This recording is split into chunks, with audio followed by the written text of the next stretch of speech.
If you ever needed to be convinced that mass incarceration is slavery, look no further than Louisiana, where the nation's largest prison sits atop 18,000 acres of former slave plantations, where the people incarcerated there are still by law forced to perform virtually free labor that the state of Louisiana profits millions from. America already incarcerates more people than anywhere else in the world, but within its own borders, Louisiana has the largest prison population in this country. So as bad as that all sounds, what if I told you it just got a lot worse? Just a few days ago, Republican Governor Jeff Landry signed into law a terrifying law that would, 1, prevent anyone convicted of a crime after August 1st from ever qualifying for parole. Please think about that. The state with the highest prison population, with prisons that sit atop slave plantations being forced to do free labor, has now made it so a significant amount of those people incarcerated there can never get out. You see what's happening, right? And that's not even all the law would do.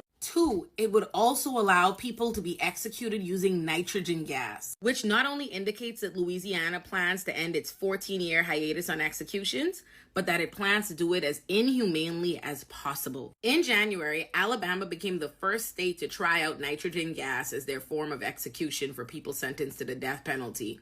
And it was just as inhumane as opponents warned it would be. People watched as Kenny Smith, the man who was executed using nitrogen gas, was strapped to a gurney where for 20 minutes he suffocated, gasped, and writhed in pain. And there's no question who this will disproportionately affect, as 65% of the people incarcerated in Louisiana's entire prison system are Black.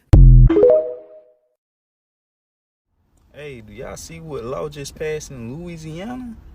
Starting July 4th, these little niggas, 18 and up, get to tote that blicky without no permit, no proper training, none of that.